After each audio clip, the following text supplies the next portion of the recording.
అందరికి కూడా నమస్కారాలు. ఏలూరు ప్రజలకి అలాగే ఆంధ్రప్రదేశ్ ప్రజలకి అందరికి కూడా నమస్కారాలు.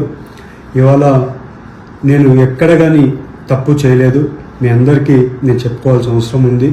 అలాగే నిన్న ఎన్నో రోజుల నుంచి అక్కడ ఉండే పర్సన్స్ నన్ను కలవడానికి వాళ్ళందరూ రిక్వెస్ట్ చేయడం వల్ల నాకు నిన్న కుదరడం వల్ల వాళ్ళ డిన్నర్కి వెళ్ళడం జరిగింది.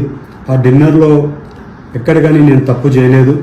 మీ అందరికీ కూడా మళ్ళీ తెలుపుకుంటున్నా, ఎప్పుడు కూడా ఏలూరు ప్రజలు నా మీద పెట్టుకున్న నమ్మకంని ఎప్పుడు కూడా ఉమ్ము చేయను, ఎప్పుడు కూడా తప్పు చేయనని మీ అందరికీ తెలుపుతూ, అలాగే మీడియాలో వచ్చే కథనాలు అలాగే సోషల్ మీడియాలో వచ్చే కథనాలు ఏవి కూడా నమ్మొద్దండి. ఎప్పుడు కూడా నేను నిజాలే చెప్తాను, అబద్ధాలు చెప్పనని మీ అందరికీ తెలుపుకుంటూ అందరికి కూడా నమస్కారాలు, ధన్యవాదాలు. Please subscribe .news.